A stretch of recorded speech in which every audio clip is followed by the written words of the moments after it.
நாளைக்கான வீடியோ தாங்க வந்திருக்கு. வீடியோ வந்து சூப்பரா இருந்துச்சு அப்படின்னு தாங்க சொல்லணும். அதாவது நம்ம பாரதிக்காக நம்ம ஆதி வந்து புதுசா ஒரு பார்ட்டியெல்லாம் அரேஞ்ச் பண்ணி வச்சிருக்காங்க அப்படின்னு தாங்க சொல்லணும். அது மட்டும் இல்லாம நம்ம ஸ்வேதா கொடுத்த போட்டியில வந்து நம்ம பாரதி வந்து வின் பண்ணியிருக்காங்க அப்படின்னு தாங்க சொல்லணும். அதெல்லாம் பார்க்குறதுக்கு நம்ம சேனலை மட்டும் மறக்காம லைக் அண்ட் சப்ஸ்கிரைப் மட்டும் பண்ணிடுங்க. ஃபஸ்ட்டு எடுத்தோடனே நம்ம ஆதி வந்து கம்பெனியில் உள்ள எல்லாத்தையுமே கூப்பிட்டு வச்சு பேசுகிற மாதிரி தான் காட்டிக்கிட்டு இருக்காங்க. நான் இப்போ கம்பெனியில் எதுக்கு கூப்பிட்டேன்னா, நம்ம வந்து எல்லாருமே சேர்ந்து வந்து உழைக்க போகிறோம். நமக்கு வந்து புதுசாக பல ப்ராஜெக்ட் எல்லாம் வந்திருக்கு. அதனால வந்து உங்களுக்கு நான் கொடுக்க போகிறேன் அப்படிங்கிற மாதிரி சொல்லிட்டு இருக்காங்க.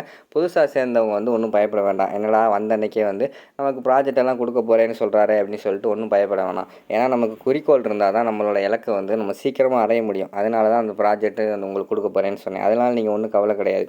நமக்கு வந்து ஆல்ரெடி பழச வேலை பார்க்குறவங்களோட விவேகமும், புதுசாக வந்து வேலைக்கு வந்திருக்கிறவங்களோட வேகமும் நமக்கு வந்து தேவைப்படுது. அதனால் இனிமேல் 2 பேரும் இணைஞ்சு தான் வேலை பார்க்க போகிறீங்க சரியா அப்படிங்கிற மாதிரி சொன்னோன்னே எல்லாருமே கை தட்டுறாங்க.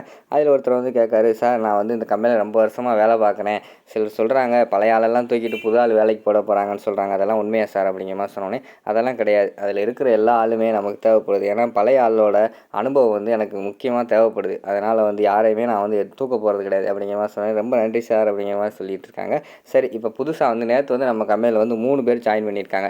அவங்க வந்து நம்மளோட மிங்கிள் ஆகிறதுக்காக அவங்க வந்து கேக் வெட்டி ஒரு சின்ன பார்ட்டி மாதிரி வைக்க போகிறோம் அப்படின்னு சொல்லிட்டு ஆதி வந்து பாரதியை பார்த்தே லுக்கு விடுறாங்க. ஆனால் பாரதி வந்து கண்டுக்காத மாதிரி இருந்துக்கிறாங்க. சரி வாங்க, புதுசாக இந்த 3 பேர் வாங்க கேக் கட் பண்ணுங்க அப்படிங்கிற மாதிரி சொல்லிட்டு சரின்னு சொல்லிட்டு பாரதி கிட்ட அந்த கேக் கட் பண்ணுற பிளாஸ்டிக் கத்தியை கொடுக்காங்க. அதை வச்சு வந்து பாரதி வந்து கேக் கட் பண்ணி ஆதி கொடுக்குற மாதிரி காட்டுறாங்க. ஆதி சாப்பிட்டுட்டு ஓகே கேஷ் எல்லாரும் போய் வேலையை பாருங்கள் அப்படின்னு சொல்லிட்டு ஆதி அந்த இடத்த விட்டு போயிடுறாங்க.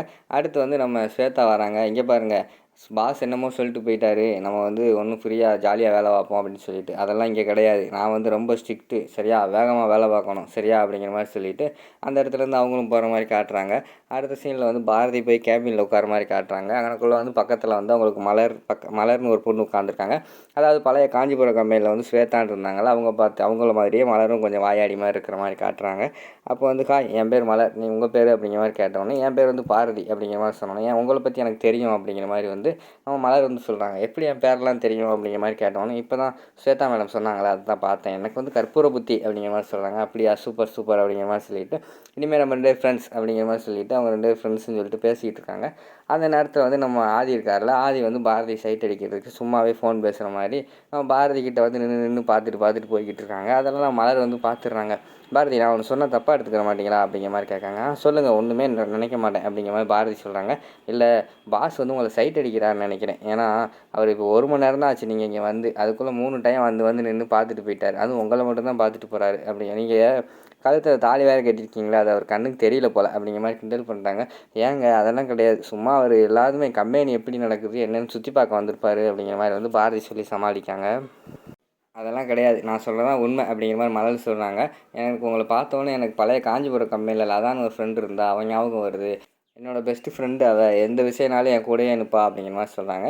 சரி, இனிமேல் நம்மளும் பெஸ்ட்டு ஃப்ரெண்ட் ஓகேவா அப்படிங்கிற மாதிரி சொன்னோன்னே ஓகே அப்படிங்கிற மாதிரி சொல்லிகிட்டு இருக்காங்க. நீங்கள் வேணால் இப்போ பாருங்கள், பாஸ் வந்து உங்களுக்கு ஃபோன் போட்டு உள்ளே கூப்பிடுவார் அப்படிங்கிற மாதிரி சொன்னேன். உள்ளேருந்து ஒரு ஃபோன் வருது, பார்த்தீங்களா, நான் கூப்பிட்டேன், நான் சொன்னேன், அதே மாதிரி ஃபோன் போட்டாரா, போங்க உள்ளே போங்க அப்படிங்கிற மாதிரி சொல்லிவிட்டு மலர் வந்து அனுப்பி வைக்காங்க. சரின்னு சொல்லிவிட்டு நம்ம பாரதி வந்து உள்ளே போகிறாங்க. உள்ளே பார்த்தா கூப்பிட்டது வந்து ஆதி கிடையாது, நம்மளை ஸ்வேதா கூப்பிட்ருக்காங்க. ஸ்வேதா கூப்பிட்டுட்டு இங்கே பாருங்கள் பாரதி, வந்த அன்றைக்கே உட்காந்து பெஞ்சை தேய்ச்சிட்டு போகலான்னு நினைக்கக்கூடாது சரியா, இருந்தாங்க பழைய பெண்டிங் ஃபைல்ஸ் எல்லாம் நிறைய இருக்குது, அதெல்லாம் இன்றைக்கி முடிச்சுட்டு தான் போகணும் அப்படிங்கிற மாதிரி சொல்கிறாங்க. பக்கத்தில் இருந்துக்கிட்டு ஆதி வந்து ஸ்வேதா அப்படிங்கிற மாதிரி சொல்கிறாங்க.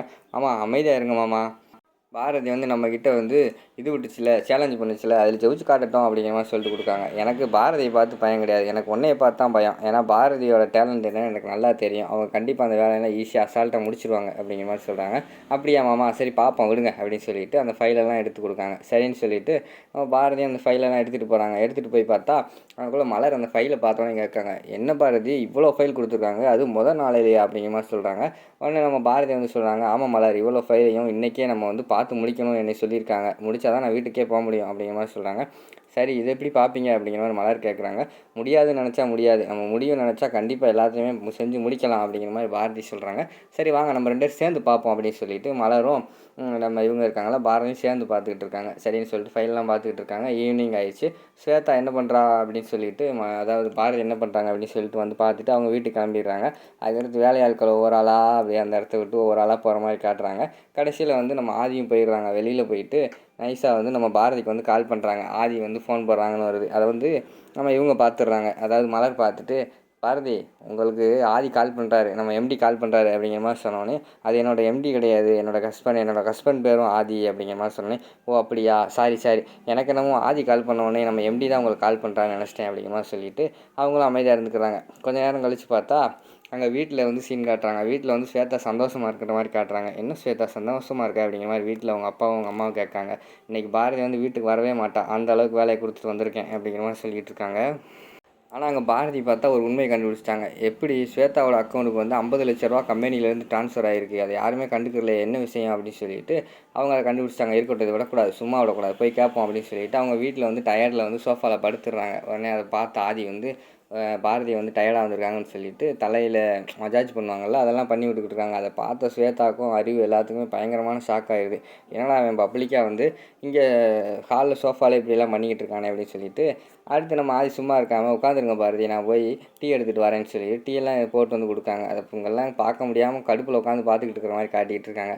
அடுத்து ஓ டைம் ஆகிடுச்சோ, இருங்க அதுக்கடுத்து உங்களுக்கு சாப்பாடு கொண்டு வரேன் அப்படின்னு சொல்லிட்டு போய் சாப்பாடெல்லாம் கொண்டு வந்து சாப்பாடெல்லாம் ஊட்டி விட்றாங்க நம்ம பாரதிக்கு. ஆதி வந்து அது இதெல்லாம் எதுக்கு, நீங்களும் தமிழும் சாப்பிட்டீங்களா அப்படிங்கிற மாதிரி வந்து பாரதி கேட்காங்க. நாங்கள் எப்போவோ சாப்பிட்டாச்சு, நீங்கள் தான் சாப்பிட்ணும், ஒன்றும் பேசக்கூடாது, நீங்கள் சாப்பிட மட்டும் செய்யுங்க அப்படின்னு சொல்லிட்டு நம்ம பாரதிக்கு வந்து ஆதி வந்து ஊட்டி விட்டுக்கிட்டு இருக்கிற மாதிரி காட்டுறாங்க. இங்கிட்டு வந்து ஸ்வேதா கேங் வந்து நல்லா கோவப்பட்டுக்கிட்டு இருக்கிற மாதிரி காட்டுறாங்க.